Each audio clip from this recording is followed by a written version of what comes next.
It's done. I finished my Roman army. 270 something models, 10 legions, 4 cavalry attachments,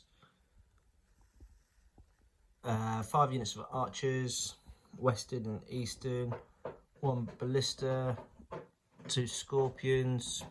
Ignore the cat scratching, I don't care, I'm buzzing. 3 auxiliary infantry, and some Gallic auxiliary cavalry and Roman auxiliary cavalry at the back. Done. All based. The only thing I need to do is get some brown spray paint and spray the white movement trays. All Victrix, minus some command figures, which are Warlord, Gripping Beast for these guys, and Gripping Beast for these guys. Good models, and the artillery pieces at the back are also Warlord. Everything else Victrix, Little Big Man Studios. Roman Legion complete. Let's do the Seleucids.